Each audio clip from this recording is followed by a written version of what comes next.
भारत में लोकसभा चुनाव 2019 वादे, इरादे और फिर मुकर जाने की हकीकत। विकास से आगाज करने वाले चंद कदम बाद ही जाति और धर्म में बढ़ जाए तो किसी को आश्चर्य नहीं होगा।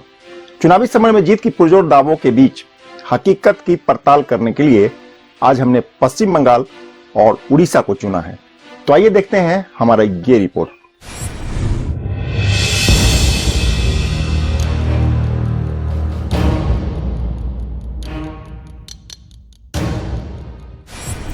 नमस्कार, मैं हूं कौशलेंद्र झा और केकेएन लाइव पर आपका स्वागत है।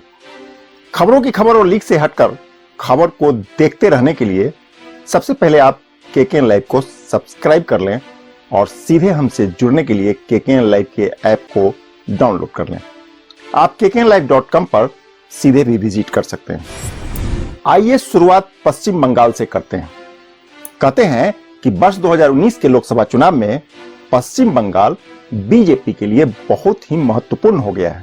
वहीं दूसरी ओर टीएमसी के लिए भी यह चुनाव उनके अस्तित्व से जुड़ गया है। इस पर और बात करने से पहले आपको बता दें कि वर्ष 2014 में यहां से भाजपा को महज 2 सीटें ही हासिल हुई थी, जबकि अन्य 4 सीटों पर बीजेपी दूसरे स्थान पर रही थी। गौर करने वाली बात यह है कि जिन सीटों पर बीजेपी दूसरे स्थान पर रही उनमें जीत और हार का अंतर 25,000 या इससे भी कम वोटों का हुआ करता था। जिन सीटों पर बीजेपी दूसरे स्थान पर रही उनमें अलीपुर, दुआर, जंगीपुर, मुर्शिदाबाद और रायगंज का सीट शामिल है। यही वह बड़ी वजह है जिसको लेकर बीजेपी के शीर्ष रणनीतिकारों ने वर्ष 2019 के लोकसभा चुनाव में पश्चिम बंगाल से सर्वश्रेष्ठ प्रदर्शन की उम्मीद लगा रखी है। इस लोकसभा चुनाव में पश्चिम बंगाल से बीजेपी की उम्मीदें कितनी पूरी होगी, इस सवाल को तलाशने से पहले आपको जान लेना जरूरी है कि बीजेपी ने असम और त्रिपुरा की तर्ज पर पश्चिम बंगाल में भी अपनी जड़ें जमाने में कोई कसर बाकी नहीं छोड़ी है। पश्चिम बंगाल में अल्पसंख्यकों की आबादी करीब 30% है। किसी जमाने में वाम मोर्चा का मजबूत गढ़ कहलाने वाला अल्पसंख्यक मतदाता इस वक्त तृणमूल कांग्रेस के जबरदस्त समर्थक माने जाते हैं। जाहिर है कि बीजेपी ने राष्ट्रवाद की आड़ में ध्रुवीकरण की बिछाद बिछाकर दीदी के खिलाफ माहौल बनाने की कवायद यहां तेज कर दी है। हाल के दिनों में रानीगंज समेत बंगाल के कई इलाकों में सांप्रदायिक हिंसा की घटनाएं हुई है और इन घटनाओं से बीजेपी ने हिंदू मतदाताओं का ध्रुवीकरण करने में बहुत हद तक कामयाबी हासिल कर ली है। सबसे पहले आपको बता दें कि पश्चिम बंगाल में टीएमसी के बागी नेता बीजेपी के लिए संजीवनी का काम कर रहे हैं। ममता के करीबी रहे मुकुल राय बीजेपी में शामिल हो चुके हैं और इन दिनों बीजेपी को मजबूत करने में जुटे हैं। हमने पिछली रिपोर्ट में आपको बताया था कि असम विधानसभा चुनाव से पहले कांग्रेसी नेता हेमंत बिस्वा शर्मा को बीजेपी ने झटक कर कांग्रेस का दांव ही उलट दिया था। ठीक इसी तर्ज पर पश्चिम बंगाल के कद्दावर टीएमसी नेता मुकुल राय को बीजेपी ने झटक लिया है। मुकुल राय के कद का अंदाजा आप इस बात से लगा सकते हैं कि टीएमसी के सांसद रहे सौमित्र खान, सांसद अनुपम हाजरा और 4 बार विधायक रहे वरिष्ठ तृणमूल नेता अर्जुन सिंह भाजपा का दामन थाम चुके हैं। बीजेपी नेताओं का दावा है कि तृणमूल के कई विधायक और अन्य कद्दावर नेता बीजेपी के संपर्क में है और यह असंतुष्ट नेता आगामी लोकसभा चुनाव में बीजेपी के लिए काम भी कर रहे हैं। हालांकि अभी देखना बाकी है कि मुकुल राय पश्चिम बंगाल में बीजेपी के लिए कितना कारगर साबित होते हैं। आगे बढ़ने से पहले आपको बताते चलें कि टीएमसी ने पश्चिम बंगाल के सभी 42 लोकसभा सीटों के लिए अपने उम्मीदवार की सूची जारी कर दी है। इस सूची के जारी होने के बाद से ही पश्चिम बंगाल के कूच बिहार, बसीरहाट, झारग्राम, मेदिनीपुर, बोलपुर, विष्णुपुर और कृष्णनगर लोकसभा सीटों पर असंतोष के स्वर भी उभरने लगा है। कारण यह कि टीएमसी ने इन सभी सीटों पर मौजूदा सांसदों का टिकट काटकर नए चेहरे को मैदान में उतार दिया है।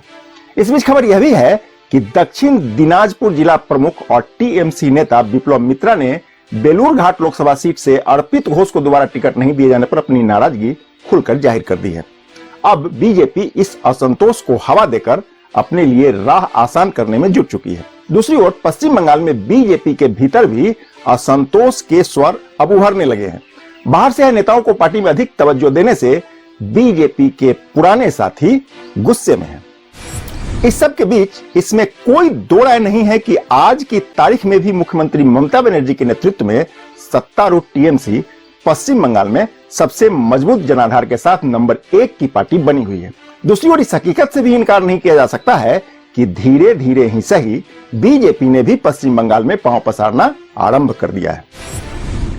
इसको समझने के लिए नगर निकाय के चुनाव पर एक नजर डाल लेना यहां जरूरी हो गया है। दरअसल पश्चिम बंगाल के नगर निकाय चुनाव में बीजेपी दूसरे नंबर की पार्टी बनकर उभरी थी, जबकि कांग्रेस और वाम दल का करीब करीब सफाया हो चुका था। यदि उपचुनाव की बात करें तो सूबे की उलुबेरिया लोकसभा सीट और नोआपाड़ा विधानसभा सीट के लिए हुए उपचुनाव में बीजेपी दूसरे नंबर की पार्टी बनकर दीदी के आंखों की कांटा बन चुकी है।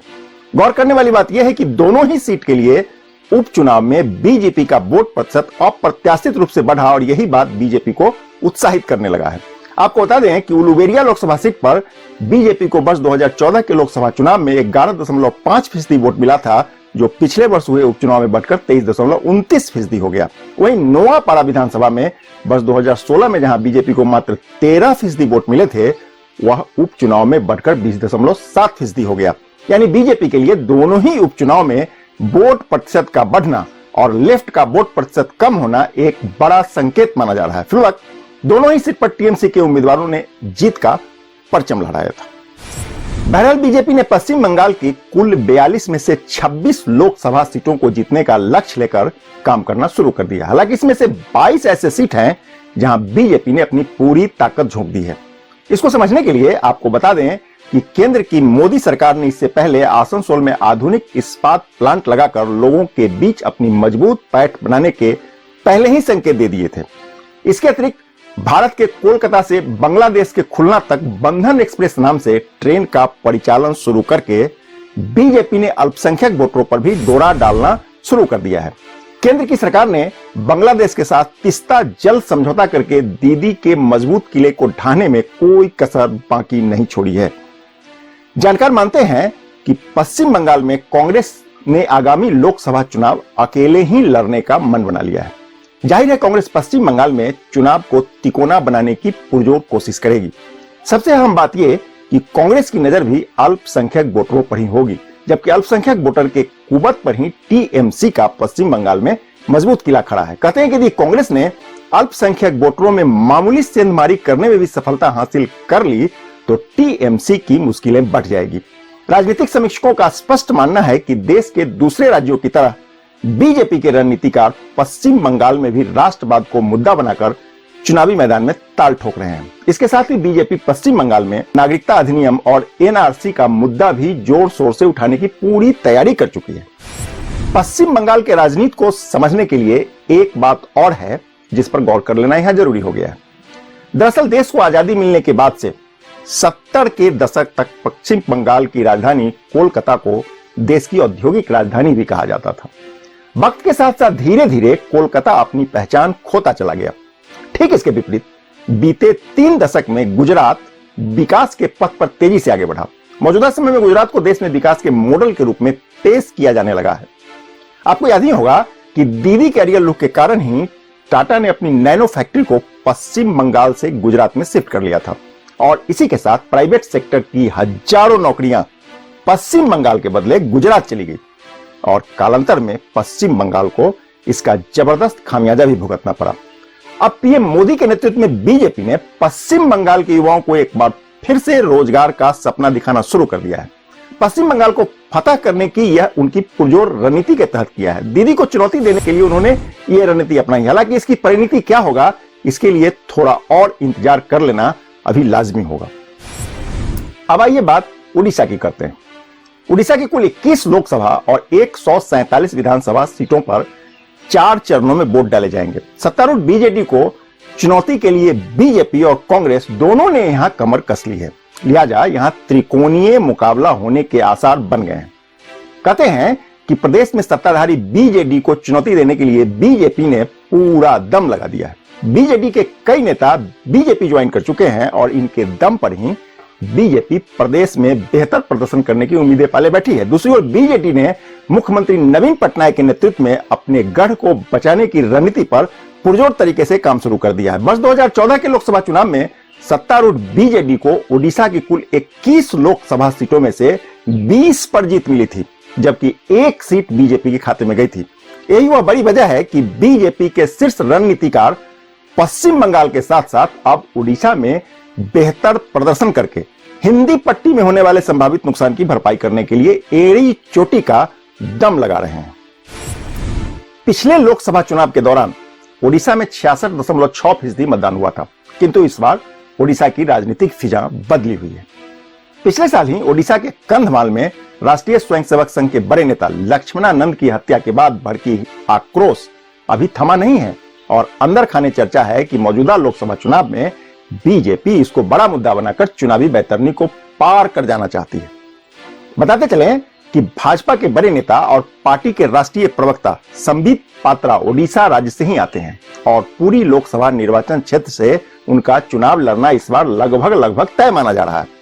बहरहाल पात्रा किसी पहचान के मुहताज नहीं है। अब सवाल उठता है कि क्या वे पूरी से चुनाव जीत पाएंगे? इसको समझने से पहले पूरी लोकसभा सीट पर एक नजर डाल लेते हैं। दरअसल पूरी लोकसभा सीट पर 1952 से लेकर आज तक बीजू जनता दल, कांग्रेस व अन्य दलों का ही कब्जा रहा है। गौरतलब बात यह है कि भाजपा ने अभी तक एक बार भी इस सीट पर अपनी मौजूदगी दर्ज नहीं कराई है। वर्तमान में बीजेडी के पिनाकी मिश्रा यहां के सांसद हैं। ओडिशा की राजनीति को समझने वाले बताते हैं कि नवीन पटनायक के गढ़ ओडिशा में भाजपा हमेशा से कमजोर रही है, लिहाजा पूरी लोकसभा की लड़ाई संबित पात्रा के लिए खुद के साथ साथ पार्टी को भी स्थापित करने की लड़ाई बन चुकी है। आपको बताते चलें कि वर्ष 2014 के लोकसभा चुनाव में बीजेपी को यहां मात्र एक सीट पर ही जीत मिली थी और बीजेपी का वोट शेयर करीब 20% था।